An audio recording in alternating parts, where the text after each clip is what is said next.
Speed দেবে, হ্যাঁ। হ্যাঁ, দিতে থাকো, যখন বলবো বন্ধ করে দিও। যে এই বাইকটাকে নিয়ে কোথায় কোথায় না গেছি, বর্ধমান গেছি, দীঘা গেছি, দীঘা দুবার গেছি। তারপরে আশেপাশে কত মানুষ বসেছে এই বাইকটাতে, তো যখন বাইকটা চলে যাবে একটা মন খারাপ তো থাকবেই, বুঝতেই পারছো, একটা কাছের জিনিস। এই ভিডিওতে যে এই বাইকটা আমি অলরেডি সেল করতে চলেছি, তো এখনো পর্যন্ত কত কিলোমিটার চলেছে আমার বাইক। হাই, তোমরা দেখছো বাইকার ডুড স্যাম।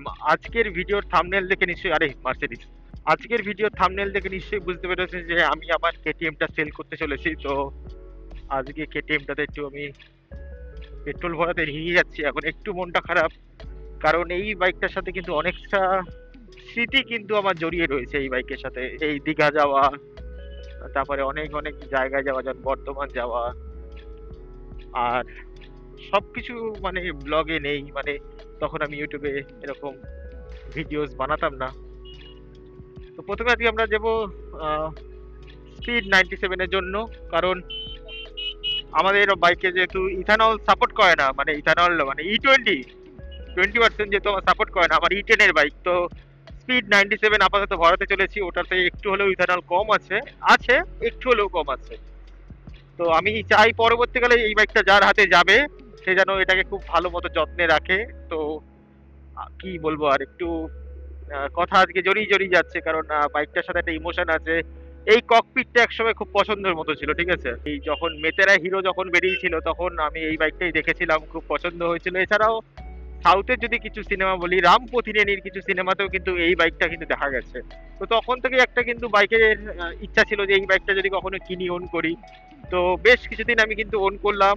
তো অনেকেই আমাকে বলেছিল যে দাদা যদি সেল করো আমাকে বলো।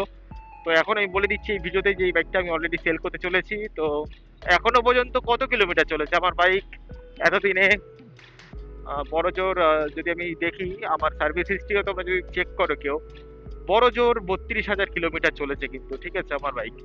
আর এখনো পর্যন্ত কোনো ইঞ্জিনে কোনো কাজ আপাতত আসেনি, আর করতেও হয়নি, আর ভবিষ্যতে হয় না। যদি মেনটেন ঠিক করে করা যায়, আমার মনে হয় না কোনো ইঞ্জিনের কাজ কোনো বাইকেই আসবে। আর আমি যদি একদম সবসময় টপ স্পিড অ্যাচিভ করি, তাহলে হয়তো আমার মনে হয় একটু কারণ সবকিছুরই একটা বয়স আছে, কারণ সব বাইকেরই একটা বয়স আছে, সেটা স্প্লেন্ডারও হতে পারে, সেটা হায়াবুসাও হতে পারে। সবসময় যদি তাকে নিগড়ে তার সবকিছু ইউজ করে নেওয়া হয়, তাহলে তো সে খারাপ হবেই। কিন্তু আমার এই বাইকে আজ পর্যন্ত কোনো সমস্যা হয়নি, শুধু একবার একটা সমস্যা হয়েছিল, ওই ব্যাটারিতে ওই ওয়্যারিং এ একটু প্রবলেম হয়েছিল। আমার ব্লগ আছে, তোমরা দেখতেই পারবে। এই ব্লগে কিন্তু বলেছিলাম যে বৃষ্টিতে দুদিন ভেজার পরে বাইকটা স্টার্ট হচ্ছিল না। তো তখন আমার কিন্তু ওই ওয়্যারিং এর কয়েকটা সেট চেঞ্জ করতে হয়েছিল, তাতে কিন্তু ওই এভারেজ 2000-এর উপর খরচ হয়েছিল, আমার মনে আছে। আর বাইক কদিনের মধ্যেই আমি সার্ভিস করেই তাকে দেবো, যাই হোক। আর নাহলে সার্ভিস না করে দিলে আমারও একটা খারাপ লাগবে, কারণ যাই হোক। এবার আমি এখন পেট্রোলটা ভরবো, এখন আমি ভারত পেট্রোলিয়ামে যাচ্ছি। আর আমাদের আপকামিং কি বাইক আসতে চলেছে, কারণ আমি লোকেরা 200 সিসির পরে 300 নেয়, 400 নেয়, হ্যাঁ। তো আমি একটু ডাউনগ্রেড করবো, কারণ আমার যতটা এক্সপিরিয়েন্স করার ছিল আমি করে নিলাম। তো আমি এবার চেষ্টা করছি 125 সিসির মধ্যে আবার যাওয়ার, কারণ আমি যখন ইউটিউব করতাম না তখন কিন্তু আমার কাছে হিরো সুপার স্প্লেন্ডার ছিল, তখন কিন্তু আমি ইউটিউব করতাম না। দেখা যাক কোন বাইক কিনি, আর কিনলে আমি স্বাভাবিক এখন প্রি ওনই কিনবো, কারণ আমি একটা ব্যাপার বুঝে গেছি, নতুন কেনা মানে খুব ঠকা ব্যাপারে আমার কাছে। এবার অনেকে সেটা বলবে যে না, নতুন তো নতুনই হয়, অবশ্যই নতুন নতুন হয়, কিন্তু পুরোনো জিনিসটা, যেই জিনিসটা 1,00,000 টাকা, যে এখন নতুন দাম ধরো 1,00,000 টাকা, সেকেন্ড হ্যান্ড মার্কেটে হয়তো একটু ভালো গাড়ি আমি সেটা পেয়ে যাবো 60,000 টাকায়। তো 40,000 টাকা আমার সেভ হলো, 10,000 টাকা হয়তো আমার বাইকটা পেছনে লাগাতে হতে পারে, তাহলে আমার খরচ হলো কত, 70,000 টাকা।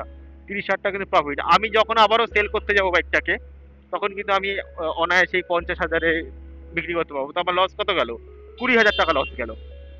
ভাই এমন ভাবে বেরোলো না, ওই ওই লেন দিয়ে আসছিল, হঠাৎ করে এই লেন দিয়ে বেরিয়ে গেল।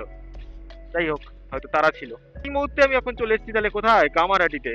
কামারহাটিতে চলে এসেছি, পেট্রোল তো ভরতেই হবে। আর ই20-র পর থেকে আমি দেখতে পাচ্ছি, যতদিন আমি মানে ই10 এগুলো ভরাতাম, গাড়ির মাইলেজ আমার অ্যাভারেজ ছিল 35-34। আমার এই বাইকটা মাইলেজ দিত আমাকে, ঠিক আছে। আর যবে থেকে এই ই20-র গল্প শুরু হয়েছে, তুমি বিশ্বাস করবে না, যতই ভালো মতো গাড়ি চালাও, গাড়ি 28 থেকে 29-এর মধ্যে মাইলেজ। যতই ভালো করে চালাও, তুমি যদি খুব ধরে ধরে যে হ্যাঁ 4000 আরপিএম এর উপর উঠাবো না, 6 গিয়ারে একদম স্পিড মেনটেন করবো, ঠিক আছে, মানে 50-60 যাই হোক, মানে আমি সবকিছু করে নিয়েছি বাইকটা নিয়ে, মানে আসে। এবার যেটা হচ্ছে আরেকটা পেট্রোল আছে, যেটা হচ্ছে 100 অকটেন, যেটা যেটা কিনা 160 টাকা লিটার, মানে যেটা হচ্ছে হয়তো ওই যে ইন্ডিয়ান অয়েলে পাওয়া যায় এক্সপি 100, সেটা আবার আমাদের এখানে অ্যাভেলেবেল নয়। মানে আমার ভর্তি হতে হবে প্রায় 20 কিলোমিটার দূরে, ফিরে আসবো 20 কিলোমিটার দূরে। তার মানে কি হলো, 40 কিলোমিটার আমার শেষ। মানে 1 লিটারে মাইলেজ আসে বড় জোর এই বাইকে, যদি ভালো পেট্রোল হয়, বড় জোর 33-34, আর ওপেন রোডে 35-36 হয়তো পাওয়া যেতে পারে, বাট আমি পাইনি কখনো। সেটা হয়তো আমার রাইডিং স্টাইল হয়তো একটু অন্যরকম, বাট এটাই। বাট ওখানে আমি দেখলাম লস আছে। তো এবার পরবর্তী যে বাইকটা কিনবো, দেখা যাক সেটা আবার E20 কিনি নাকি E10 কিনি, ঠিক আছে, কারণ আমার কাছে না একই রকম লাগছে ব্যাপারগুলো। মাইলেজ এমনিও কমবে অমনিও কমবে, জাস্ট রাবার পার্টস গুলো একটু ভালো থাকবে, এটাই যা। এটাই। আর কারা কারা বাইকটাকে মিস করবে প্লিজ একবার জানিও, ঠিক আছে। এবার আর বাকি কথা তো আমি এখন পেট্রোল পাম্পে, চলো পেট্রোল পাম্পে যাই এখন। ব্লগটা যে একটু দুঃখ দুঃখ হয়ে যাচ্ছে, আমারও একটু নিজের খারাপ লাগছে বলতে, নাহলে আমি এই করি ওই করি এই ছ্যাবলেও মারি, ঠিক আছে, তো সেগুলো আজকে হচ্ছে না। স্পিড দেবে, হ্যাঁ হ্যাঁ, দিতে থাকো, যখন বলবো বন্ধ করে দিও। তো তেল আসলো আজকে 592 টাকা 77 পয়সা। আয় আয় আয়, 592, 77 দিতে হবে নাকি? ডিসকাউন্ট থাকে না কোনো? চলে যাচ্ছে। আমাদের বাইকে কমপ্লিট পেট্রোল ভরা, আর এখানে তো নাইট্রোজেন পাওয়া যায় ফ্রিতে। যাই হোক, এখন হাওয়া আমার কদিন আগে আমি চেক করেছিলাম, তাই আর হাওয়া আজকে চেক করালাম না। এবার যাব একটু আমাদের যেখানে আমরা ভিডিও শুট করি, মানে সেই কল্যাণী হাই রোডে, সেইখানে এখন আমরা যাব।